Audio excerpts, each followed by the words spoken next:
Olá, pessoal. Olá para você. Seja bem-vindo ou bem-vinda ao nosso curso, tá? De Introdução ao Desenvolvimento Web. Passada a aula introdutória, chegou a hora da gente entrar de fato, né? Em conteúdos que vão abordar o que a gente se propõe a fazer nesse curso. Mas antes, pessoal, eu queria mostrar para vocês aqui. Nós vamos usar uma das apostilas que estão disponíveis naquela parte que eu mostrei para vocês, lá em material pedagógico, né, material didático, é essa apostila, né? Ela começa com o númerozinho 3 aqui, ó, HTML5 e CSS3 com farinha e pimenta, né? Isso aqui eu acredito que tenha sido uma brincadeira do pessoal que a produziu, né? Inclusive, dou os créditos a eles, né? Diego Eis e Elcio Ferreira. Normalmente, a gente fala assim, quando a gente vai estudar para algum concurso público, alguma prova, né? Ah, eu vou estudar, vou comer esse livro aqui com farinha, né? Então, acho que o pessoal pegou essa brincadeira e trouxe aqui, de fato, ao pé da letra para a apostila. Pessoal, é o seguinte, quando a gente fala de sistema, vamos usar o verbo, vamos usar o substantivo aqui, o aplicativos, tá? Aplicativos informáticos. Quando a gente usa esse substantivo, né, o que seria um aplicativo informático? Um programa de computador, né? Um site, um sistema, né? Tudo isso a gente pode chamar de aplicação, de aplicativo de computador, ok? De programa de computador. No nosso caso, que a gente vai trabalhar na o desenvolvimento web, né?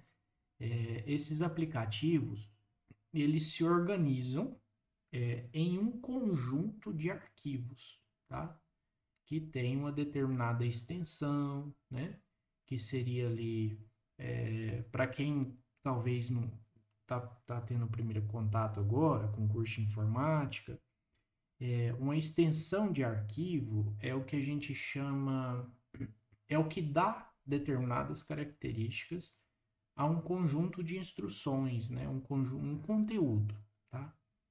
Vou facilitar, por exemplo, vocês estão habituados, acredito, né, com arquivos do Word, por exemplo, arquivos do Excel, né, fotos, vídeos, né? E cada um desses arquivos que eu acabei de falar, eles têm uma extensão, né? E a extensão é algo que determina o tipo desse arquivo. Então, aqui no desenvolvimento web, nós vamos criar sistemas, né, que são um conjunto de arquivos com determinadas extensões de arquivos, ok? Por exemplo, o documento do Word, ele tem uma extensão que a gente chama de extensão .doc ou .docx, né? Eu vou abrir aqui, por exemplo, no bloco de notas, quando a gente fala assim, eu vou salvar um arquivo, né? Eu vou dar um nome aqui, meu arquivo, tá? Aí a extensão é o que vem aqui depois, ó, .doc, por exemplo, que é o Word, né?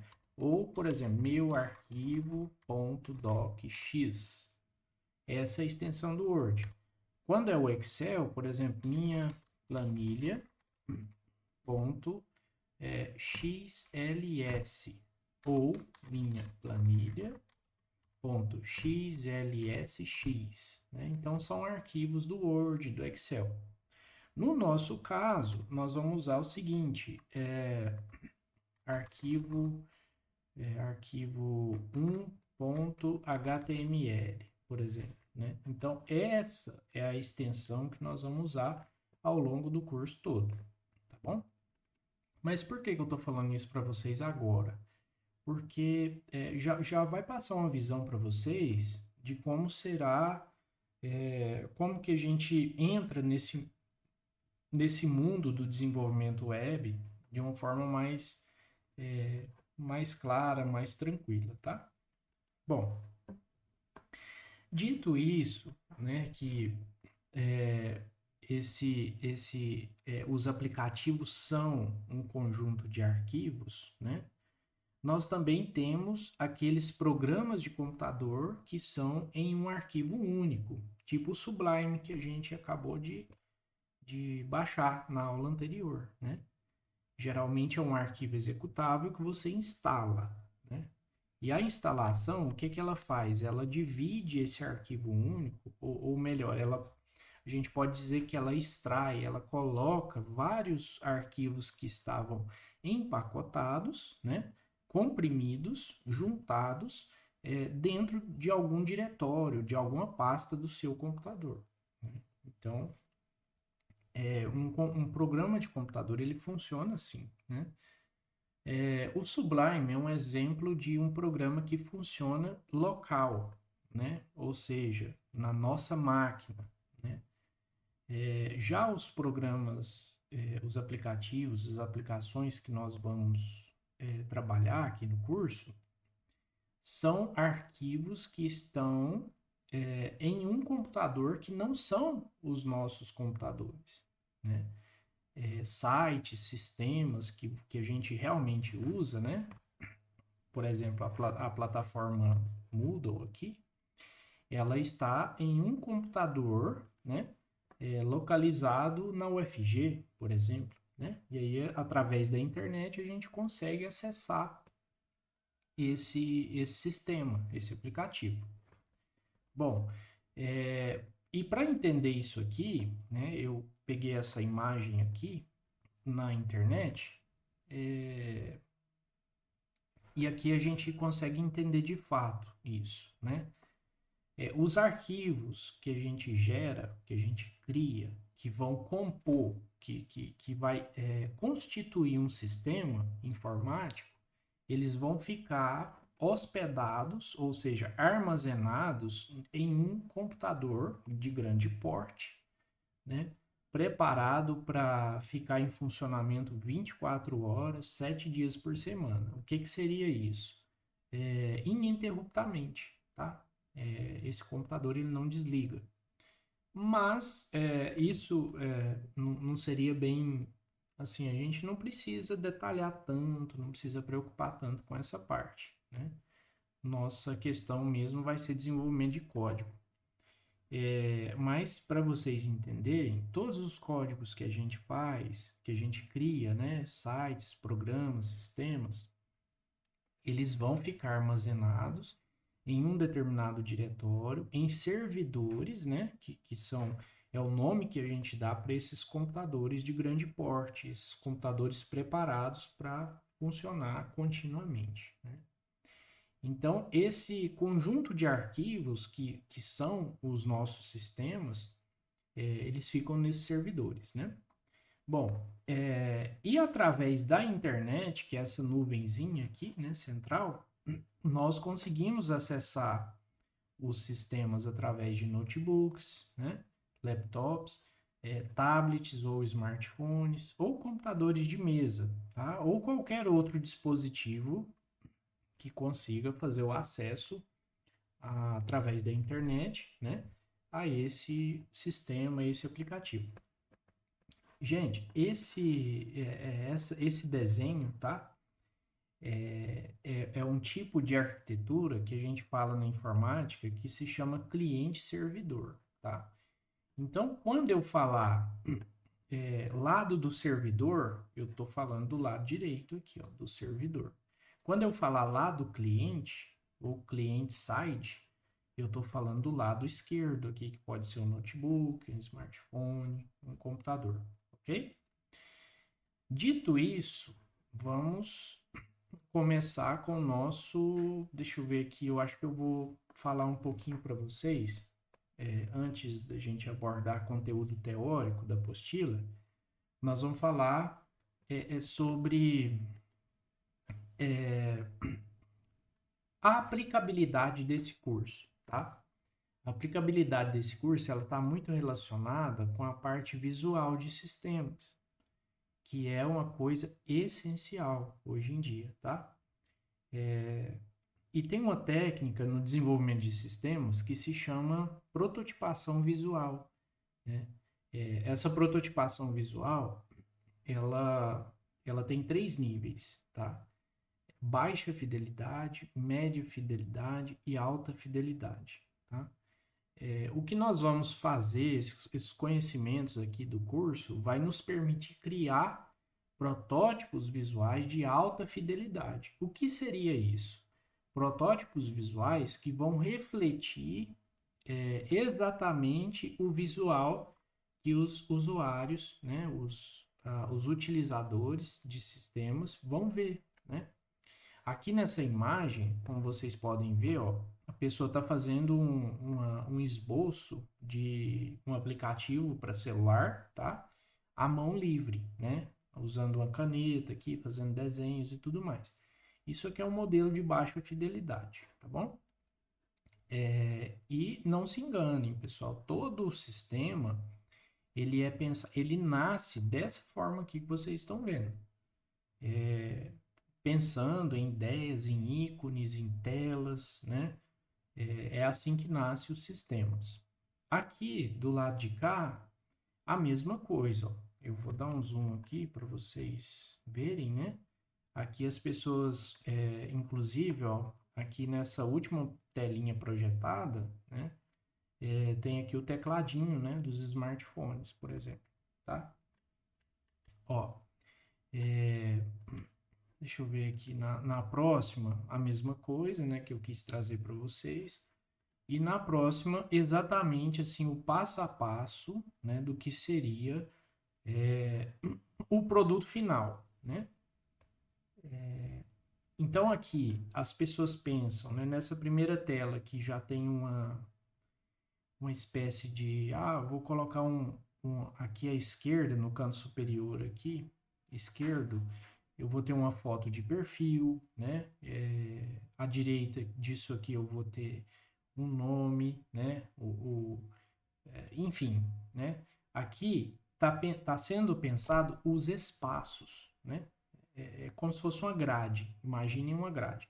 Nós vamos trabalhar esse conceito de grade em aplicativos, né? Nos nossos aplicativos.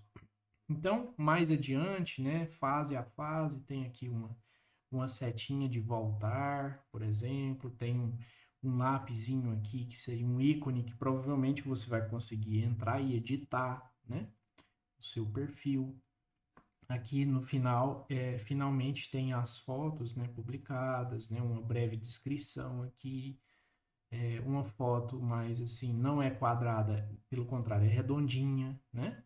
Uma foto de perfil e tudo mais. Tem uma barrinha aqui em cima, enfim, são características pensadas para a pessoa, para o utilizador do sistema conseguir navegar, né, de uma página para outra, de forma mais intuitiva, mais fácil, mais clara, né? Então é para isso que servem as prototipações visuais, por exemplo, tá? Então agora eu vou fechar aqui esses conteúdos, tá? E nós vamos começar, de fato, as questões mais teóricas. Mas não se preocupem que daqui, eu acredito na próxima aula a gente já vai começar a programar códigos, tá? Para ficar mais divertido o curso. Divertido e interessante, né? Então, aqui capítulo 2, né, as 3 camadas do desenvolvimento.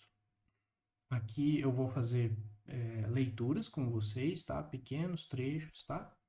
Mas não vamos nos prender muito a isso aqui, não. Então, as camadas que possibilitam o desenvolvimento independente de cada área da produção.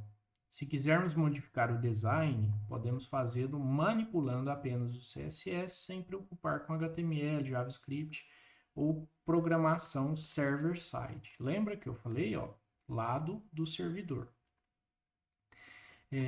Vou ler esse parágrafozinho aqui, ó. O desenvolvimento cliente-side é baseado em 3 camadas: informação, formatação e comportamento. Tá?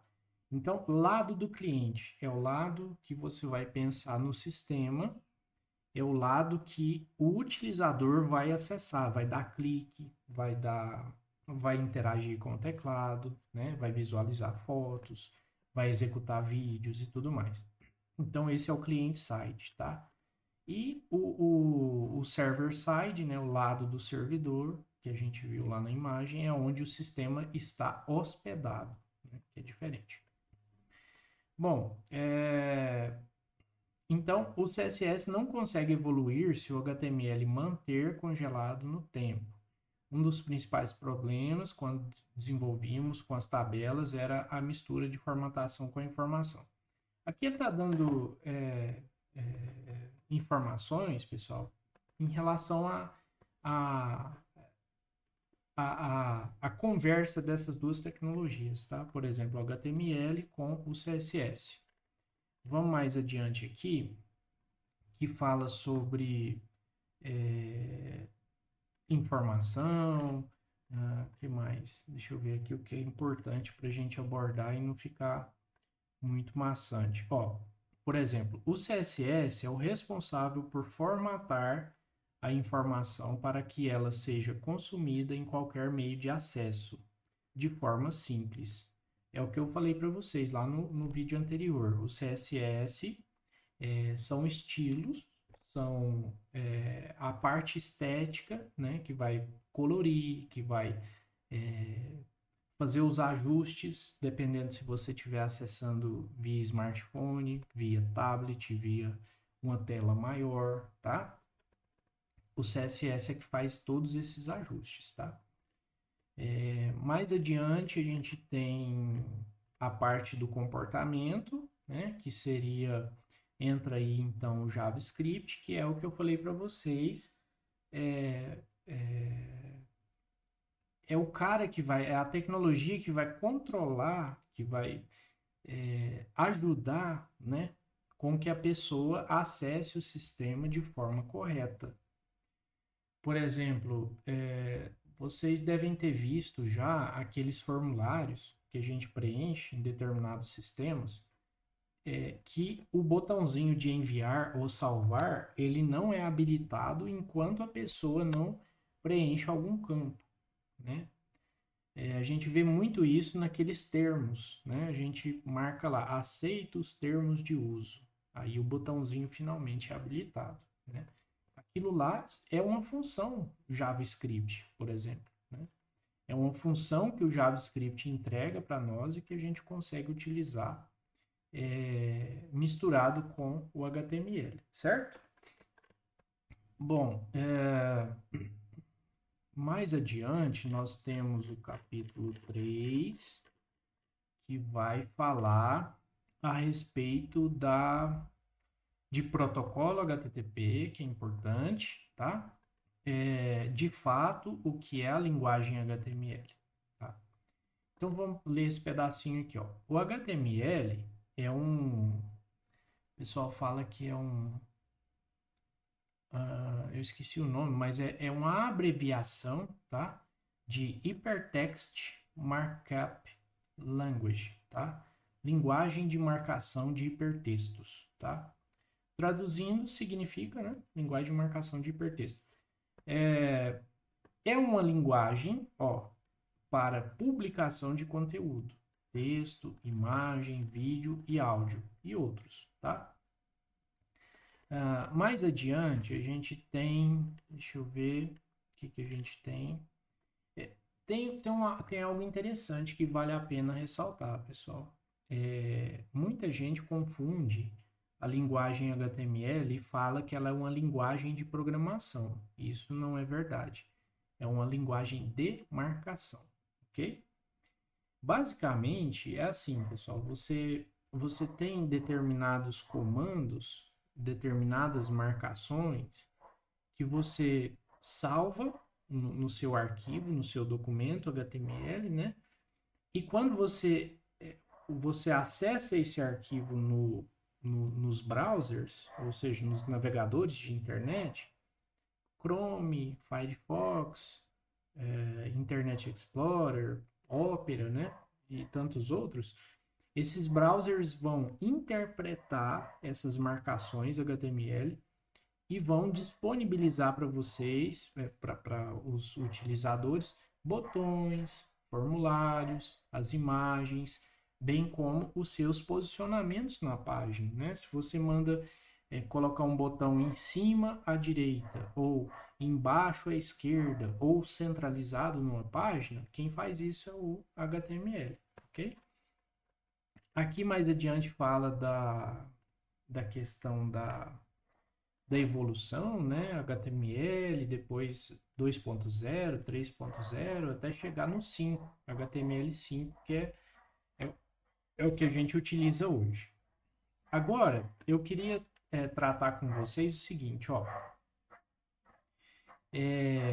Qualquer que seja o, o, o site, o acesso, ó, eu vou pegar esse aqui, ó, pra gente trabalhar aí. Ó. Qualquer que seja, deixa eu ativar a quebra de linha automática aqui já. Qualquer que seja o site, deixa eu aumentar isso aqui. O que vocês vão ver? Ó, aqui no início a gente começa com HTTP. O que indica isso aqui? Isso aqui é um protocolo, tá? Um protocolo. É um protocolo que define regras, tá? Sempre que você tem um protocolo, significa um conjunto de regras, tá? Que independente de onde você acesse, serão as mesmas regras sempre. E o que diz o restante da nossa linha de endereço, né? Deixa eu acessar aqui que não tá legal isso aqui. Eu vou, ó, primeiro eu acessei, tá aqui, ó, uol.com.br, tá? Eu vou colocar aqui para a gente analisar esse conteúdo, ok? E aí eu vou colocar um outro link, por exemplo, esporte, futebol. Eu vou colocar só esporte, certo? Vou colocar dessa forma aqui. E vou formatar um pouquinho menos para gente analisar. Bom, ótimo. Desse jeito aqui. Gente, existe um serviço na internet, né, que eu não vou adentrar em detalhes técnicos, mas ele é responsável por fazer a ligação de um endereço como esse a um endereço numérico, tá? Que identifica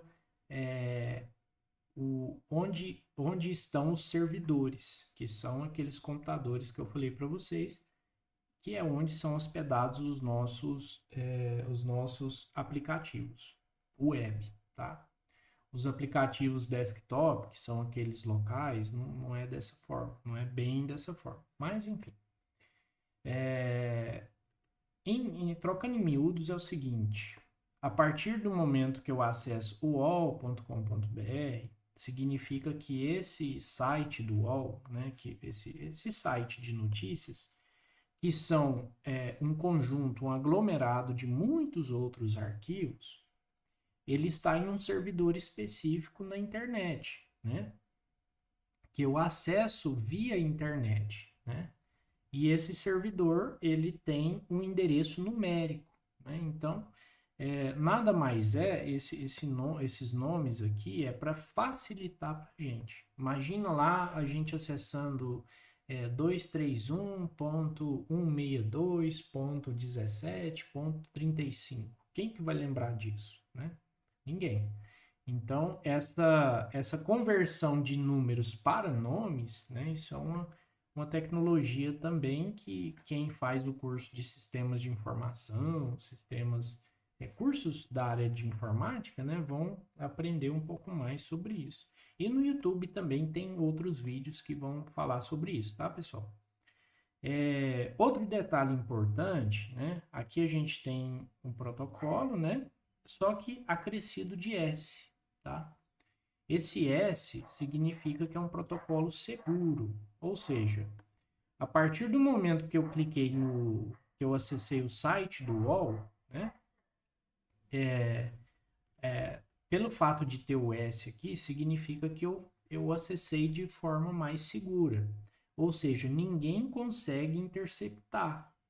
do meu computador até acessar lá no servidor onde está disponível, né, onde está hospedado esse site, ninguém consegue interceptar esse fluxo de dados, né, que eu estou acessando. Outra coisa interessante é o seguinte, ó, que vocês vão observar. Aqui, quando eu cliquei lá em esporte, ele adicionou um barrinha, tá? E esporte. Provavelmente, pessoal, isso aqui é o nome de uma pastinha que tem dezenas de outros arquivos, tá? Se eu acessasse, por exemplo, economia, da mesma forma, tá? Então, esses barras, né, que a gente tem, geralmente são pastas, são diretórios cheios de outros arquivos, ok? Então, entendendo isso aqui, vai facilitar muita coisa para nós adiante, certo? O que mais seria importante? Agora uma dica em relação a crimes cibernéticos, por exemplo, tá? Veja o seguinte, ó. Aqui a gente tem o uol.com.br. Tem pessoas, né, que não com sites tão famosos, ou talvez até com sites famosos, eles compram esse nome, né, e fazem o seguinte, ó, .com/br, tá? E aí, pessoal, isso aqui é um indicativo de que não é o site oficial do UOL, tá? Depois do barra aqui, depois da primeira barra ali, já era, né? Então, muita atenção. Às vezes, se vocês quiserem até passar esse conhecimento aqui adiante, é muito interessante, porque muita gente cai em crimes de estelionato por esse motivo, né? Por exemplo, você tem aqui um uol.com.br, né? Tem lá as características do site, né? Tem essas características aqui. Só que se você acessar uol.com/br, pode ser um site com essas mesmas características, o que não é difícil de fazer, né? Só que é um site falso, que muitas vezes, às vezes, vai te pedir dados pessoais, né? Imagina, um site de banco, Banco do Brasil, Banco Itaú, Banco Bradesco e tal. Fazer isso aqui, aí tem lá assim, informe sua conta e sua senha, né? São dados bancários, né? Que acessam uma conta com dinheiro. Então, é muito complicado, né? Muito complicado isso aqui. Então, muita atenção, sempre com os dados oficiais, né? Os sites de fato oficiais. Sempre observar isso aqui. Mas, enfim, vamos seguir agora para o nosso material. Vamos ver mais um pouquinho de material até chegar. Se a gente for chegar na programação, a gente vai encerrar essa aula. Ó, bom, aqui a gente começaria, aqui nós vamos começar de fato a nossa prática de programação. Então, eu vou encerrar essa aula e fazer a próxima para a gente já começar a codificar, ok? Então, pessoal, até a próxima aula, daqui a pouco.